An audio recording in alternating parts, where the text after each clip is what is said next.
Coming up on this week's Mashup, the Ketchum rivalry matchup with some significance. Lords battles for the league championship against Pleasantville, and the team's weakness is exposed.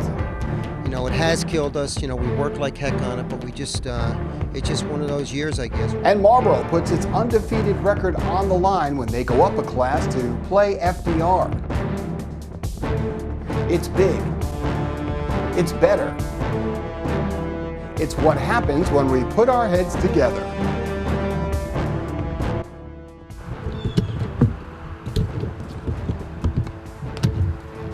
Are you saying I'm short? No, it's tall. We've got it all. The Mashup is next. Hi everyone and welcome to the Mashup. I'm Charlie Carnaccio, and wow, some great games to show you as we wind down the season towards the league titles and sectionals. Football, volleyball, soccer, and tennis. And what does it all mean? It means that this week is going to be even better with sectionals and the Mahal Championships. Let's start with the much anticipated rivalry in football, Ketchum and John Jay, two teams from the same school district, each winning their respective league titles. And if it weren't for a 1-point last-second loss to White Plains, Ketchum would have the same 6-0 record that John Jay carried into this one. Oh, they were coming out in droves. Everyone wanted to see the 6-0 Patriots play the 5-1 Ketchum Indians, and they got to see a good one. Ketchum in the road whites, and the Indians come out firing. Kevin Duke to Victor Hernandez. Number 2 takes it 60 yards for the first score of the game. The extra point failed. It's 6-0. But John Jay has a number 2. Dan Kugler takes it 20 yards down to the 4-yard line. And then Ryan Schumacher finds Sean Casey for the answer to Ketchum's score. They make the extra point, and John Jay leads 7-6 after 1.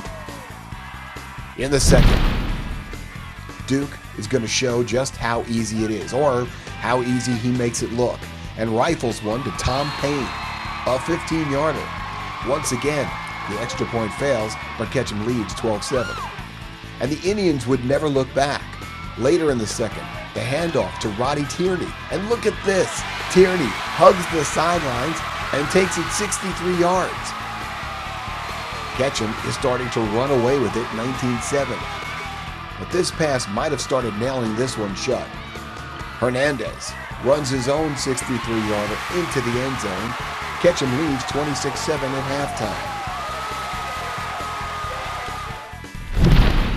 Second half, the give to Matt Krumholtz. A 15-yarder makes it 32-7 in the third. Later in the third, Jared Sanchez looking to breathe some life back into the Patriot fans with this score. But Ketchum already had their winner flags flying high. They win it 46-29 the final.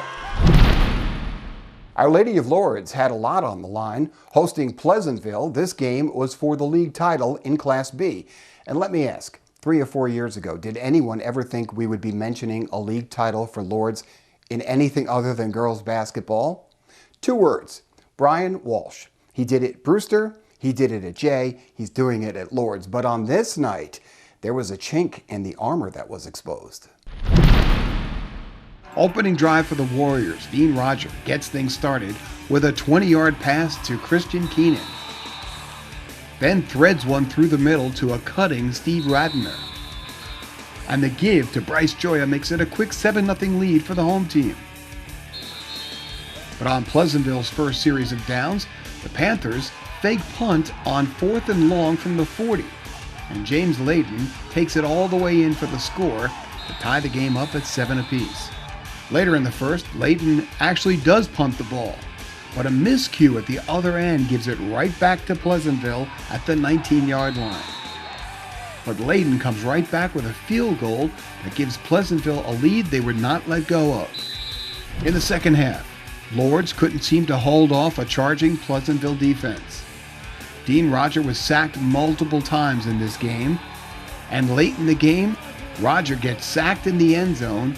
That made it 15-7, and that's the way this one would end. with Pleasantville winning the league championship. The big thing, our kicking game really killed us tonight. It has killed us. We work like heck on it, but we just, it's just one of those years, I guess. We just don't have a kicking game. Dropping a muffin a punt, we gave him 3 points. We gave him a touchdown on a fake. We had worked on that all week, and we had a kid line up wrong. So we were misaligned, Marlboro against the FDR. That was a great matchup. Marlboro's driving downfield, but there was a fumble on the play by Marcellus Faircloth in the red zone, recovered by FDR on the 6-yard line. But how do you slow down the Marlboro offense? By keeping them off the field, as FDR takes this drive 94 yards, capped off on a 3-yard touchdown run by Daniel Pelkey. 13-6, Presidents going into the half. Second half, FDR driving, going for it on 4th and 5, and the pass is picked off by Elaine Dumas on the 5-yard line. Marlboro taking over, ending the scoring threat by FDR.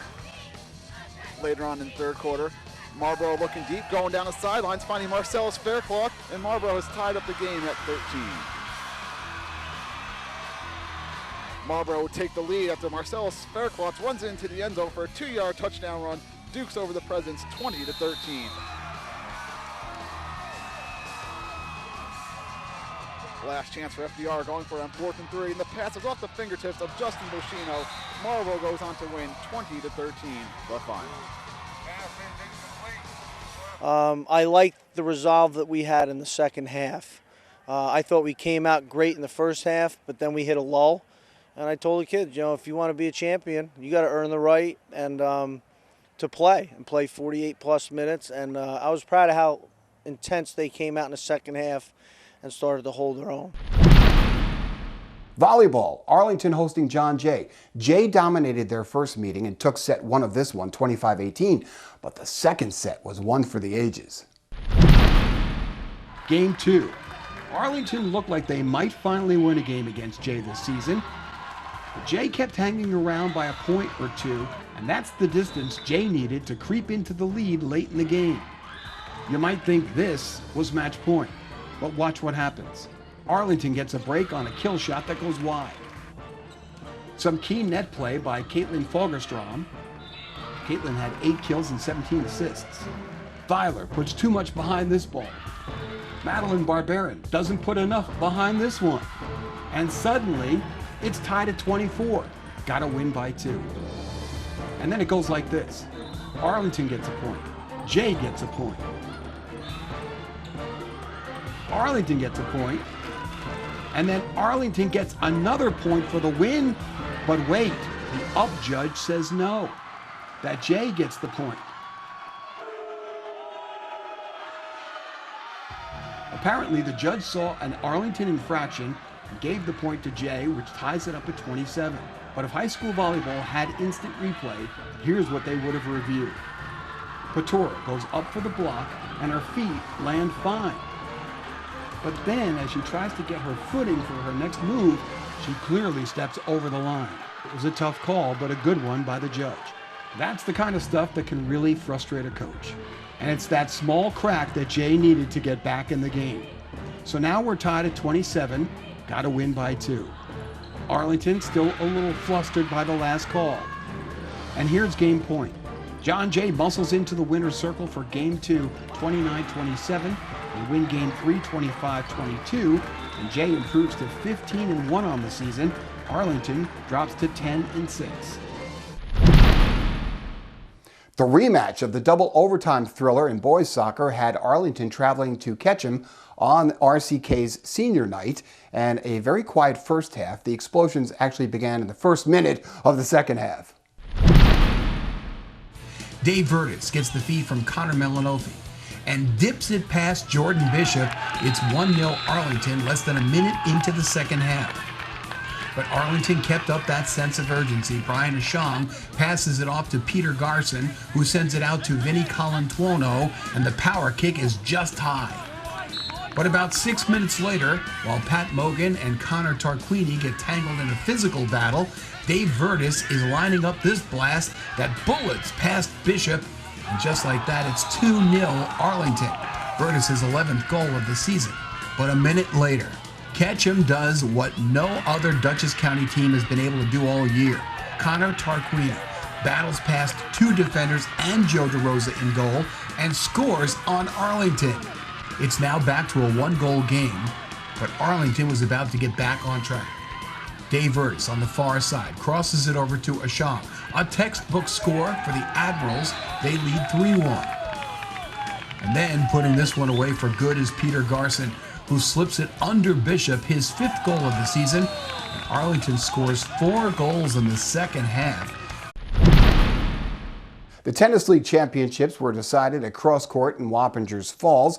You know the place. You see their ad every time you come to the website on our homepage. In the singles, it was Miranda Sears of Arlington matched up with a very tired Josie Ty of John Jay. Ty had played 2 matches the day before. The final one went 3 sets, and Ty was tired, and you could see it. Sears won the first set easy, 6-love, and then cruised in the second set as well by the same 6-love. Also at Cross Court, the Conference 1 doubles championship. Lob and Trays representing John Jay against Chung and Hubbard of Yorktown.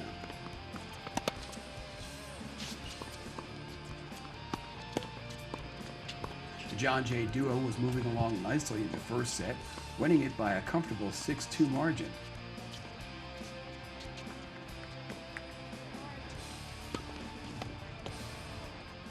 Then in the second set, Chung and Hubbard came out with a purpose and took a quick 3-0 lead before the Jay girls regrouped. Then it was all Jay all the time. The duo comes storming back for a 6-4 victory,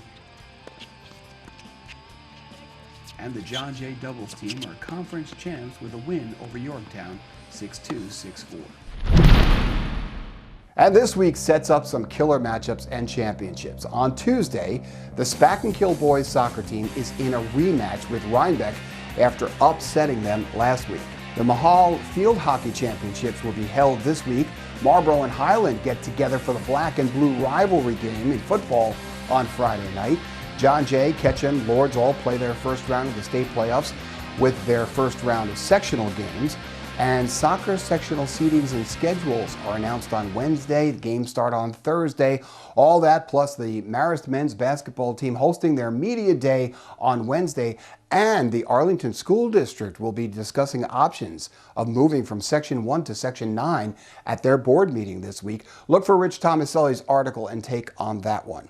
But that will do it for this week's mashup. Continue to tell your friends. Our numbers keep growing and we are loving life. Over 3,500 views this past Saturday, up from 3,000 views the Saturday prior. So we thank you for your support, your kind words, your loyalty. And we ask you to continue with the great feedback. Knowing what you want helps us to schedule our schedule a little bit better. Oh, and if you're planning on doing some yard work this weekend, check out our Weekend Warrior segment. Your muscles will thank you for that. From all of us here at Hudson Valley Sports Report, I'm Charlie Carnaccio, and we'll see you next time on The Mashup.